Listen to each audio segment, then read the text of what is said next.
Welcome back to our channel everyone. आज हम देखेंगे Haryana urban control of rent and evictions act 1973 for the upcoming Haryana judiciary 2024 to be held on 3rd March. This is our third video of the Haryana series. We have already finished the Partnership Act and the Limitation Act with all state previous year questions. You can click on the I button to watch those videos. Their links are also given in the description box. In this video, we will be going through both the short note and all state previous year questions which have been asked in the Haryana judiciary in the previous year. हम starting में एक disclaimer देना चाहेंगे, अगर आपको Haryana rent control act बिल्कुल भी नहीं आता है then stop this video right here because we are not going to teach you the act in detail. This is a revision video. लेकिन अगर आपको बिल्कुल भी हरियाणा रेंट कंट्रोल एक्ट नहीं आता है then don't worry. If you watch this video, we guarantee that Haryana judiciary में जो 2 से 3 क्वेश्चंस आएंगे रेंट कंट्रोल एक्ट से वो इस वीडियो में कवर हो जाएंगे। और अगर आपको आता है rent control act then watch this video as a supplement just to check whether you have covered all the points or not. So without wasting any time, let us begin. So first thing that you need to notice is that this act received the assent of governor on 25th April 1973. This was published in the Gazette on 27th April 1973. There are 24 sections and one schedule. Now let us begin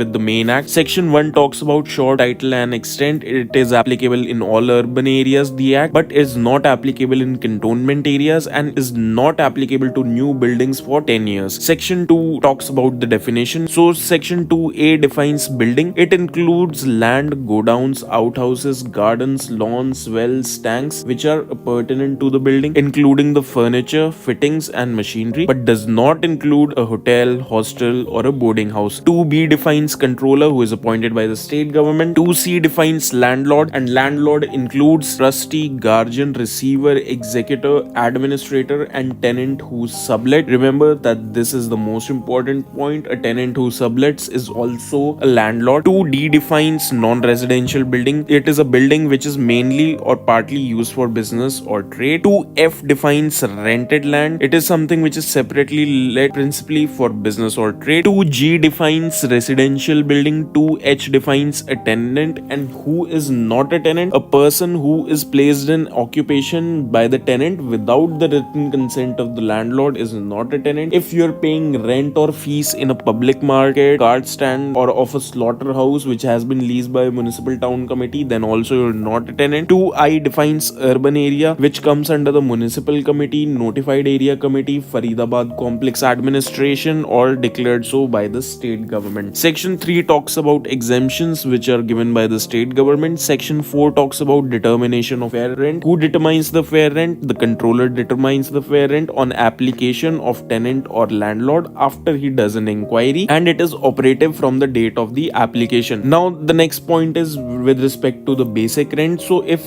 a building was constructed on or before 31st December 1961 and you have to determine the basic rent, then it is a rent in a similar locality or building in the year 1962. तो जो 31 दिसंबर 1961 से पहले की बनी हुई buildings हैं उनका जो बेसिक रेंट होगा वो जो सिमिलर लोकेलिटी या बिल्डिंग के अंदर 1962 में रेंट चला रहा था वही रेंट होगा। अगर कोई बिल्डिंग 31 दिसंबर 1961 के बाद बनी थी तो जो rent agreed between tenant and landlord था तो वो बेसिक रेंट माना जाएगा। लेकिन अगर ऐसा कोई भी अग्रीमेंट नहीं था then the rent prevailing on date of the application को बेसिक रेंट माना जाएगा। कंट्रोलर कैन इंक्रीज और decrease the rent not exceeding 25% according to all India wholesale price index number, और फेयर रेंट कॉम्प्रोमाइज के basis पे भी fix किया जा सकता है बिटवीन द पार्टीज। सेक्शन 5 बात करता है revision in fair rent in certain cases. कौन कर सकता है रिवीजन? कंट्रोलर। एक बात यह है कि अगर सेक्शन 4 में फेयर रेंट फिक्स कर दिया गया है तो कोई भी इंक्रीज या डिक्रीज अलाउ नहीं किया जाएगा 5 साल तक के लिए। इंक्रीज तभी अलाउ होगा अगर कोई एडिशन, इंप्रूवमेंट या ऑल्टरेशन हुई है on the expense of landlord पे, और डिक्रीज तब अलाउ होगा अगर कोई डिक्रीज या डिमिनिशन इन अमेनिटीज की गई है। सेक्शन 6 बात करता है landlord not to claim anything in excess of fair rent, और इसी सेक्शन के अंदर मेंशन है कि लैंडलॉर्ड सिर्फ 1 महीने का एडवांस रेंट ले सकता है। सेक्शन 6 कैपिटल ए बात करता है डिपॉजिट ऑफ रेंट। किसके पास रेंट डिपॉजिट होगा? कंट्रोलर के पास। कौन डिपॉजिट करेगा? टेनेंट करेगा, लेकिन उसके लिए उसको लीव टू डिपॉजिट के लिए अप्लाई करना पड़ेगा। लेकिन ऐसा होगा ही क्यों कि टेनेंट को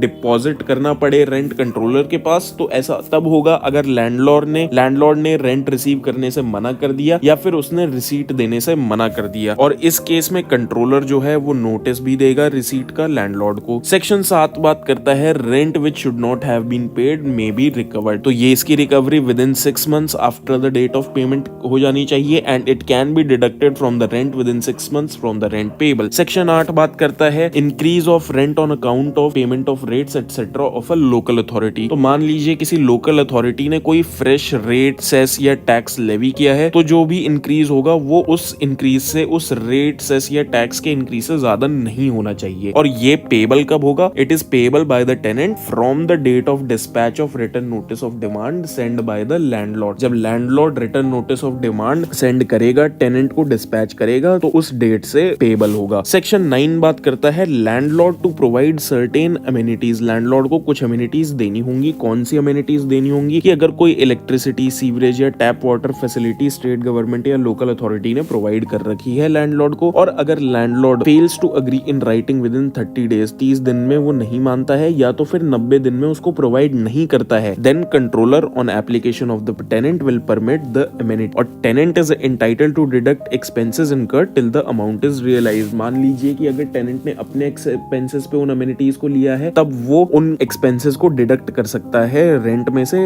until and unless the amount is realized। और ये जो उसका रेट ऑफ डिडक्शन होगा रेंट में से, it should not exceed 50% of the rent. Controller जो है वो एप्लीकेशन को रिजेक्ट भी कर सकता है अगर उसे लगता है कि लैंडलॉर्ड को अनड्यू हार्डशिप होगी। इस वजह से controller can also fix the extent of amenity, कितनी अमेनिटी दी जाएगी, कंट्रोलर ये भी फिक्स कर सकता है। Tenant can send details to the landlord as well. अगर डिस्प्यूट होता है क्वांटम ऑफ अवार्ड से रिलेटेड, तो वो भी कंट्रोलर डिसाइड करेगा, और landlord will be entitled to enhance rate at the rate of 8% per annum, अगर वो ये सारी अमेनिटीज प्रोवाइड करता है तो। और अगर टेनेंट ने एक्सपेंसेस इनकर किए हैं तो कोई इनहेंस रेंट उसको नहीं देना होगा until and unless his amount is realized। Section 10 बात करता है landlord not to interfere with the amenities. अगर लैंडलॉर्ड इंटरफेयर करता है तो टेनेंट कंट्रोलर को एप्लीकेशन दे सकता है। सेक्शन 11 बात करता है conversion of residential building into non residential building. कैसे होगा? Permission in writing of the controller से होगा। सेक्शन 12 बात करता है failure by landlord to make necessary repairs. अगर नहीं होते हैं तो controller is competent to direct on application of tenant. अगर कोई रिपेयर्स नहीं कर रहा लैंडलॉर्ड, तो टेनेंट जो है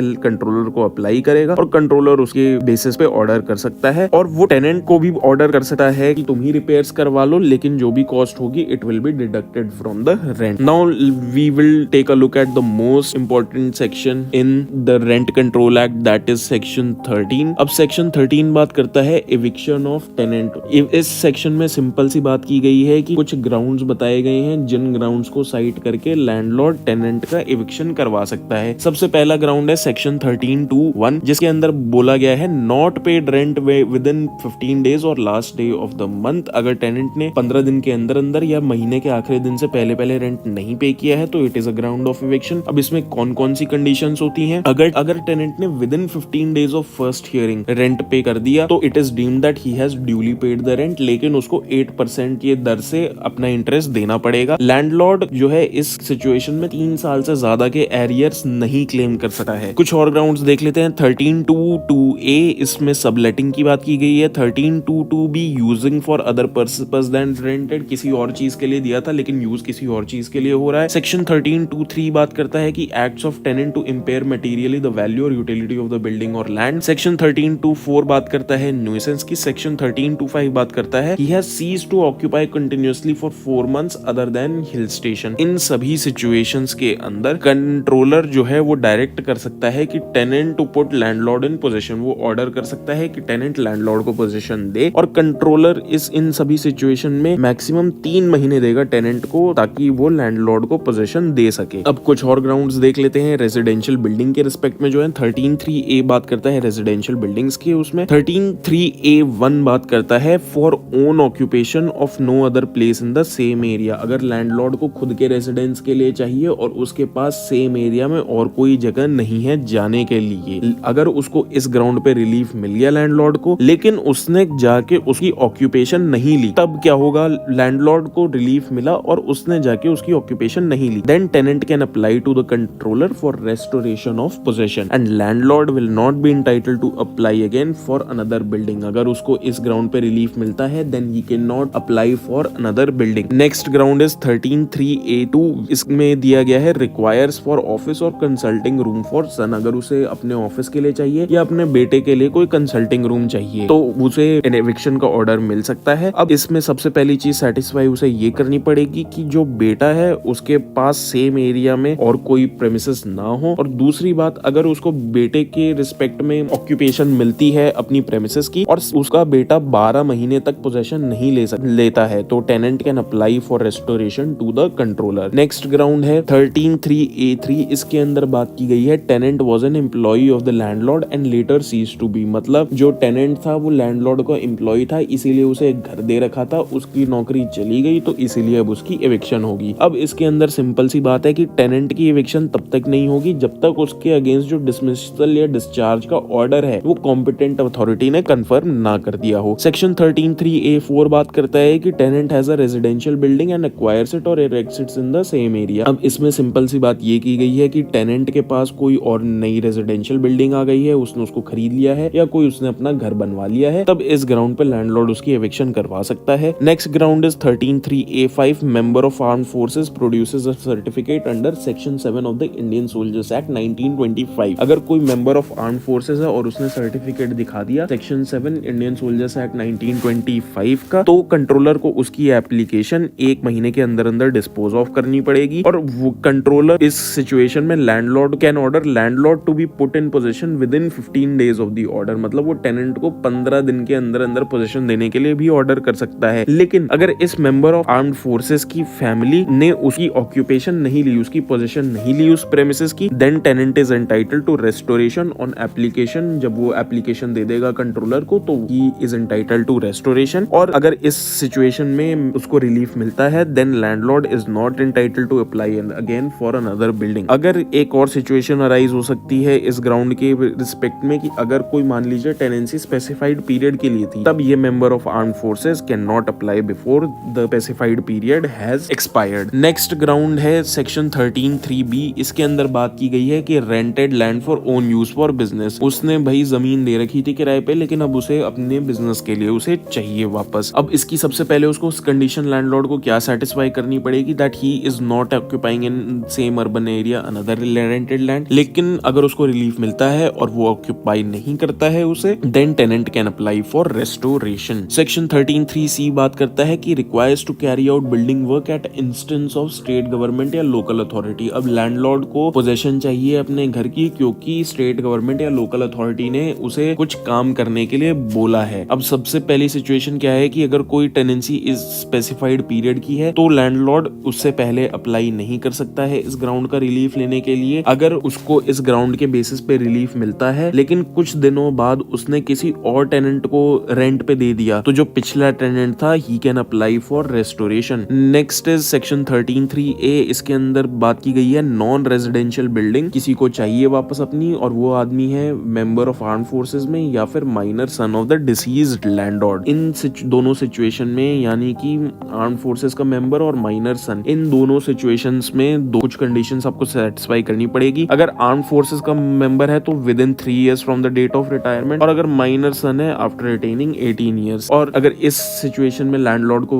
रिलीफ मिलता है then he can not apply for another building and if landlord does not occupy for exclusive personal use for 3 years। अगर उसने रिलीफ मिला और उसने 3 साल तक उसको नहीं यूज किया then tenant can apply for restoration. इस सिचुएशन में कंट्रोलर कैन एक्सेप्ट और रिजेक्ट द एप्लीकेशन, और वो ये भी टेनेंट को डायरेक्ट कर सकता है कि वो 3 महीने के अंदर अंदर पोजेशन दे दे। अगर कंट्रोलर सेटिस्फाइड हो जाता है, कंट्रोलर सेटिस्फाई हो जाता है कि लैंडलॉर्ड की जो एप्लीकेशन है वो फ्रिवलस है और वेक्सेशियस है, तब वो अप टू 500 रुपीज का कॉम्पनसेशन भी ऑर्डर कर सकता है। The next section is section 13(A) special procedure for disposal of application in certain cases. वो कौन से सर्टेन केसेस है, अगर मेंबर है आर्म फोर्सेस का, गवर्नमेंट ऑफ इंडिया का एम्प्लॉय है या फिर गवर्नमेंट ऑफ हरियाणा का एम्प्लॉय है और उसकी रिटायरमेंट में बचा है सिर्फ 1 साल, then controller will follow procedure of court of small causes and controller can exercise review अगर कोई भी रिविजन का स्कोप नहीं है। सेक्शन 14 बात करता है कि जो भी डिसीजंस फाइनल हो चुके हैं उनको दोबारा से नहीं किया जाएगा, और किस में कंट्रोलर ने अगर एप्लीकेशन रिजेक्ट की है और section 13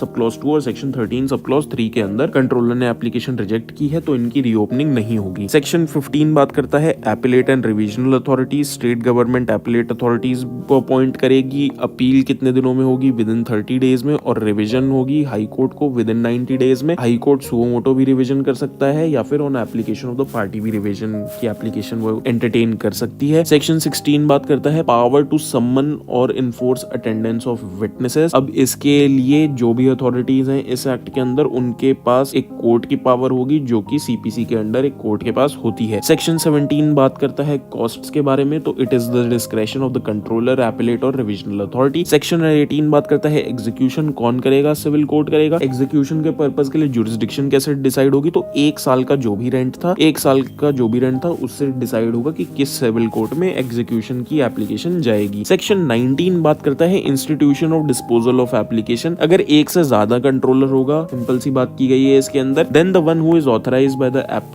appellate authority will dispose of the application. Section 20 बात करता है transfer of proceedings. High court transfer कर सकती है एक एपिलेट अथॉरिटी से दूसरी एपिलेट अथॉरिटी को, और एपिलेट अथॉरिटी ट्रांसफर कर सकती है एक कंट्रोलर से दूसरे कंट्रोलर को। सेक्शन 20 कैपिटल ए बात करता है transfer of proceedings and filings of appeals and revisions against order of subordinate and district जजेस। तो अब हायरार्की देख लेते हैं। सबसे पहले होता है एसडीओ सिविल यानी कि सब डिविजनल ऑफिसर सिविल, उसकी अपील जाती है डिस्ट्रिक्ट जज को, डिस्ट्रिक्ट जज से रिवीजन जाती है हाई कोर्ट को। सबसे इंपॉर्टेंट चीज आपको ये याद रखनी है कि एसडीओ सिविल अब रिप्लेस हो चुका है सबऑर्डिनेट जजेस से, who performs the function of the controller. अगर कोई डिप्टी कमिश्नर के पास कोई केस है तो उसकी अपील जाएगी फाइनेंशियल कमिश्नर को, और फाइनेंशियल कमिश्नर से जाएगी डिस्ट्रिक्ट जज और हाई कोर्ट के पास, and they will dispose if as if it were presented to him originally, to them originally. Section 21 बात करता है कि landlord and tenant to furnish particulars, किसको फर्निश करने हैं, कंट्रोलर को फर्निश करने हैं। सेक्शन 22 के अंदर कुछ पेनल्टीज बताई गई हैं। अब देख लेते हैं कौन कौन सी पेनल्टीज हैं। अगर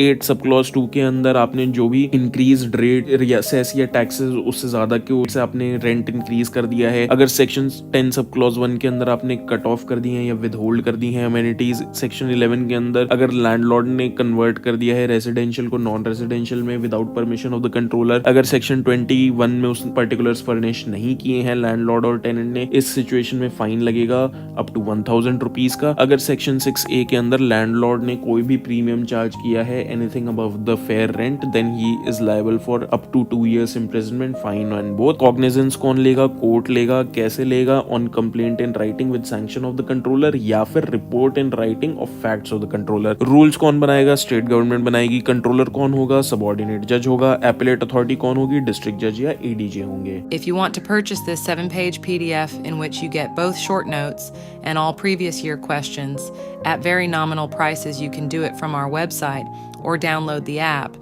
in whichever thing you are comfortable. The links are given in the description box as well as pinned in the comment section. Now we will take a look at all the previous year questions which have come with respect to Haryana Rent Control Act in the previous years in Haryana Judiciary. सबसे पहला question था कि landlord can convert residential building into non residential building under section 7 with permission of the controller. Section 1 sub clause 3 के अंदर exemption can be given for a period of 10 years. When fair rent is fixed under section 4, then further increase and decrease for 5 years. कोई भी 5 years तक कोई भी further increase या decrease नहीं allow किया जाएगा। Agreement between landlord and tenant for payment of sum in addition to fixed fair rent is null and void। कोई भी चीज वो fair rent के ऊपर नहीं ले सकता है। Court can take cognizance of an offence under section 22 upon the complaint in writing filed with the sanction of the controller या फिर report in writing of facts made by the controller। Determination of fair rent is given in section 4। Eviction of tenants is given in section 13। So that is it for the video and thank you for watching। अगर आपको ये video अच्छा लगा तो video को like करें, channel को subscribe करें। अगर पसंद नहीं आया तो मत करिएगा।